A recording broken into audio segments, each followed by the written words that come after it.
नमस्कार, मेरा नाम हैदर अब्बास नकवी है और आप लोग मुझको इस वक्त द स्वतंत्र पर देख रहे हैं। जी हां, 8 फरवरी को दिल्ली ने अपना फैसला सुना दिया। आपको 22 सीटें और बीजेपी को 48 सीटें।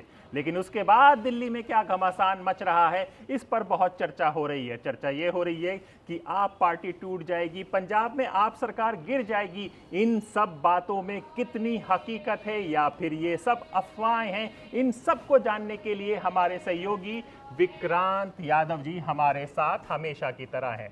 विक्रांत, नतीजा आया, नतीजा में आपकी जो परफॉर्मेंस थी वो दर्शकों ने या जो भी वोटर्स हैं उन्होंने दे दी है। अब जो नतीजा आया, इसके बाद जो चर्चा हो रही है उस पर आप पर संकट बताया जा रहा है, एक तो दिल्ली को लेकर और एक पंजाब को लेकर।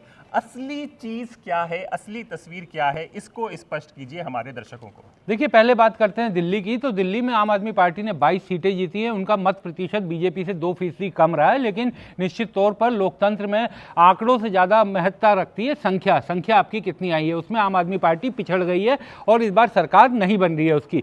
तो 10 साल का एंटी इनकम्बेंसी, तमाम कारण रहे, वो सब बहुत दिनों से डिस्कस हो रहे हैं। लेकिन अब क्या आगे क्या होने जा रहा है, इस पर सबकी निगाहें लगी हुई है। तो इसको लेकर के देखिए, मुझे जो जानकारी मिल रही है कि आम आदमी पार्टी के जो 22 विधायक हैं वो अभी सबके साथ अरविंद केजरीवाल ने बातचीत भी की है, उनको सबको एक समझाया भी है और उनसे ये भी कहा है कि पार्टी अब किस तरीके से विपक्ष की भूमिका निभाएगी। तो मुझे नहीं लगता कि दिल्ली में अभी ऐसा कोई संकट है, क्योंकि बीजेपी के पास अपना पूर्ण बहुमत है और वो ऐसी कोई कोशिश नहीं करेगी जिससे बीजेपी के उस पर किसी तरह की आँच आए और बीजेपी की छवि पर कोई आँच आए, क्योंकि वो इस तरीके के काम करते हुए नहीं दिखना चाहेगी कि आम आदमी पार्टी इतना बड़ा मैंडेट आने के बावजूद आम आदमी पार्टी को तोड़ने की कोशिश बीजेपी कर रही है। ऐसा कुछ होता हुआ अभी नहीं दिखाई दे रहा। तो दूसरा, ये पंजाब की कहानी अचानक से आगे कि पंजाब के विधायकों को बुलाया गया है और अब पंजाब सरकार गिरने वाली है। 30 एमएलए कहते हैं कि कांग्रेस के कांटेक्ट में, ये सब कहानी में क्या पात्र आ रहे हैं? देखिए, पंजाब के जो विधायकों को बुलाया गया है उसको हैदर साहब इस तरीके से देखना चाहिए कि जिस तरह से बीजेपी का जो शीर्ष हाई कमांड है वो दिल्ली में बैठता है, प्रधानमंत्री, बीजेपी लीडरशिप वो दिल्ली में होती है। पंजाब, अगर किसी भी राज्य में उनके मुख्यमंत्री से अगर कोई बात करनी होती है, विधायकों से कोई बात करनी होती है, तो उनको यहीं बुलाया जाता है। इसी तरीके से पंजाब कांग्रेस का भी हाई कमांड, कांग्रेस का शीर्ष नेतृत्व दिल्ली में ही बैठता है और अगर किसी भी राज्य सरकार से कोई बात करनी है तो उनके नुमाइंदों को दिल्ली बुलाया जाता है। इसमें ऐसा कोई आश्चर्यजनक काम अरविंद केजरीवाल या आम आदमी पार्टी नहीं कर रही, क्योंकि बहुत से लोग ये कह रहे हैं कि अरविंद केजरीवाल वहां चले जाते। आप ये समझिए कि भले ही अरविंद केजरीवाल आज की तारीख में ना विधायक है ना मुख्यमंत्री हैं, लेकिन वो आम आदमी पार्टी के राष्ट्रीय संयोजक हैं, यानी पार्टी के सर्वे सर्वा हैं, पार्टी के सबसे बड़े नेता हैं। तो अगर वो अपनी पार्टी के नेताओं को दिल्ली बुला रहे हैं तो इसमें कुछ भी गलत नियम कानून कायदे के तहत गलत नहीं है, क्योंकि हर पार्टी का हाईकमान दिल्ली में ही होता है। राष्ट्रीय पार्टी अरविंद केजरीवाल की भी, आम आदमी पार्टी, तो उन्होंने यहां दिल्ली में बुलाया। जो मेरी जानकारी है, उन विधायकों को इसलिए बुलाया गया है कि अब पंजाब, क्योंकि दिल्ली में चुनाव हार गई है आम आदमी पार्टी, पंजाब में किस तरीके से डेवलपमेंट की रफ्तार को बढ़ाया जाए।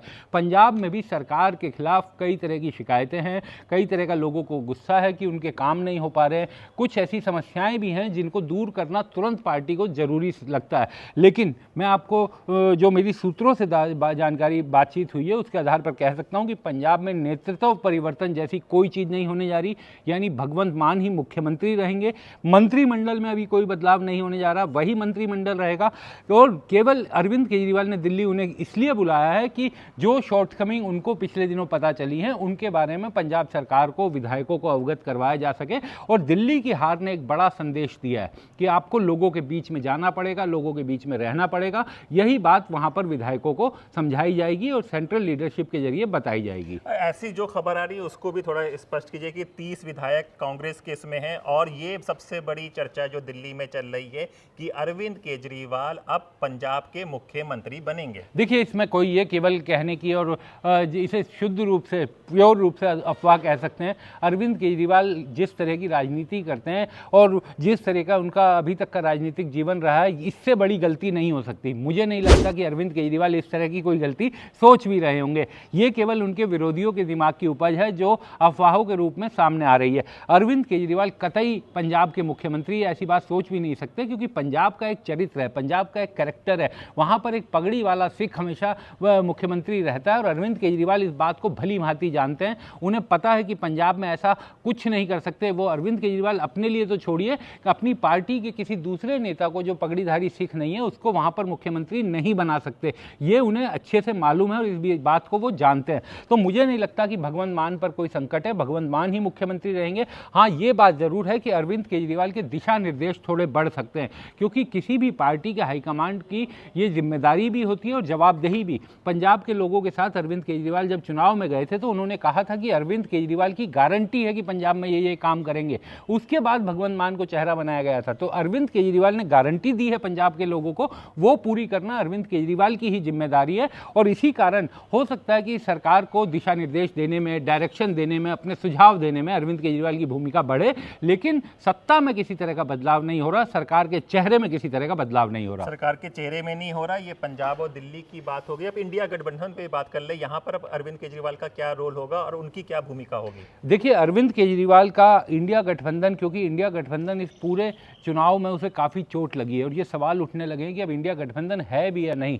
हैदर, देखिए, इंडिया गठबंधन केवल लोकसभा चुनाव के लिए बना था और मुझे नहीं लगता कि अगले लोकसभा चुनाव से पहले कोई भी रीजनल पार्टी या कांग्रेस भी अब इंडिया गठबंधन के बारे में ज़्यादा सोच रही है। अब बंगाल का जब चुनाव आएगा तो ममता बनर्जी कांग्रेस को उसी तरीके से एकोमोडेट करेंगी जैसा आम आदमी पार्टी के साथ हुआ, क्योंकि ममता बनर्जी भी अकेले लड़ने में यकीन रखती है और उन्हें ऐसा लगता है कि कांग्रेस को अगर ज़्यादा सीट दी तो बीजेपी से मुकाबला करना उनके लिए मुश्किल हो जाएगा।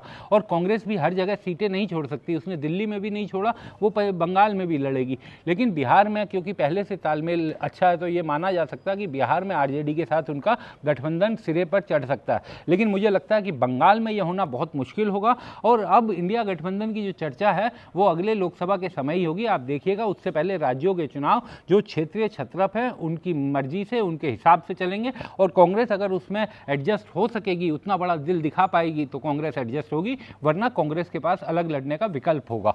एक और चीज़ मैं आपको हैदर दिल्ली के संदर्भ में भी बताना चाह रहा था कि दिल्ली में अब ये चर्चा है कि आम आदमी पार्टी के जो विधायक हैं उनमें से किसको लीडर ऑफ अपोजिशन बनाया जाएगा। ये बहुत बड़ा सवाल है जो सबके दिमाग में है। जो मेरी इस पार्टी के बड़े नेताओं से बात हुई है उसके मुताबिक लगभग एक सहमति बन गई है, आतिशी को ही लीडर ऑफ अपोजिशन बनाया जा रहा है, यानी आतिशी ही अब दिल्ली में आम आदमी पार्टी का चेहरा रहेंगी, वही लीडर ऑफ अपोजिशन रहेंगी और विधानसभा में अब विपक्ष को लीड करने की जिम्मेदारी आतिशी के पास ही रहेगी। विपक्ष को लीड करने की जिम्मेदारी आतिशी के पास रहेगी। आप पार्टी आंदोलन से निकली हुई पार्टी है, तो हम एक अच्छा स्ट्रॉन्ग विपक्ष देख रहे हैं आने वाले टाइम पे दिल्ली में। देखिए, बिल्कुल मुझे लगता है कि क्योंकि संख्या भी ठीक है 22, लोकतंत्र में सबसे बड़ी खूबसूरती तभी आती है जब विपक्ष भी मजबूत हो और विपक्ष अपनी बात सदन में कह सके। तो आप देखिए कि जिस तरह से इस समय लोकसभा में विपक्ष को जो ताकत मिली है उसका असर हमें संसद में देखने को मिलता है। पहले की 2014 या 19 में देखिए विपक्ष की संख्या कम थी तो उनकी आवाज़ भी उसी तरह दब जाती थी, लेकिन अब विपक्ष बड़ा मुखर होकर अपनी बात करता है। यही स्थिति दिल्ली विधानसभा में थी। जब 3 और 8 संख्या थी विधायकों की विपक्ष के, तो उनकी संख्या लगभग नगण्य थी, विपक्ष की कोई बात सामने नहीं आ पाती थी। लेकिन इस बार पूरी सत्ता पक्ष भी मजबूत है, उसकी 48 सीटें हैं, विपक्ष भी मजबूत है, उसकी 22 सीटें हैं, दोनों को लगभग बराबर बराबर मत मिला, यानी आधी दिल्ली ने एक तरफ भरोसा किया, आधी दिल्ली ने दूसरी तरफ भरोसा किया। दोनों एक एक पक्ष दिल्ली का आवाज़ को प्रतिनिधित्व देते हैं। तो मुझे लगता है कि दिल्ली विधानसभा में विपक्ष की मजबूत भूमिका रहेगी और सरकार के कामकाज पर, जैसे अभी से आप देखिए कि आम आदमी पार्टी आतिशी ने पहला सवाल ये उठाया कि हम ये देखेंगे कि 8 मार्च से पहले महिलाओं को 2500 रुपये मिलना शुरू हो जाए। तो जो बीजेपी ने भी दावे किए हैं अब उनको पूरा करने का उस पर भी दबाव बहुत ज़्यादा रहेगा।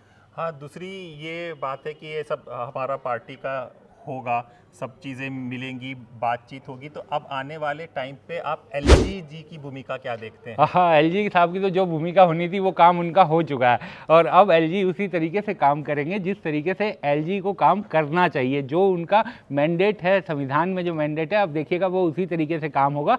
और अब तक जो क्योंकि कानून में और सब जगह ये साबित कर दिया गया है कि एलजी ही दिल्ली में सरकार है, सरकार का मतलब एलजी। लेकिन अब आप देखिएगा कि मुख्यमंत्री की ताकत भी वापस लौटेगी और मुख्यमंत्री के कहने पर सरकारी अफसर, सरकारी अधिकारी, चाहे पुलिस कमिश्नर हो या डीडीए के बड़े अधिकारी हो, तमाम लोग देखिएगा कि मुख्यमंत्री को, जो एक मुख्यमंत्री को इज्जत मिलनी चाहिए, उनके कहने पर जो काम होने चाहिए, ठीक उसी तरीके से काम होंगे। और मुझे लगता है कि एलजी और सीएम का जो विवाद था वो सरकार पलटने के साथ ही खत्म हो गया और अब बीजेपी की चूंकि सरकार आ गई है, अब मुख्यमंत्री ही सबसे बड़ी पावर दिल्ली में दिखाई देंगे। जाते जाते एक आखिरी सवाल, जोड़ा इंपॉर्टेंट सवाल है, कांग्रेस का क्या है? हमें 8 फरवरी को कांग्रेस को देश ने क्या संदेश दिया, दिल्ली ने क्या संदेश दिया और आगे इसका क्या भविष्य है? देखिए, कांग्रेस को दिल्ली ने साफ संदेश दिया कि आप मेहनत नहीं करेंगे तो आपको शून्य ही मिलेगा। लेकिन मुझे दुख इस बात का है कि कांग्रेस के नेता कह रहे हैं कि इस बार का शून्य पिछली बार के शून्य से अलग है।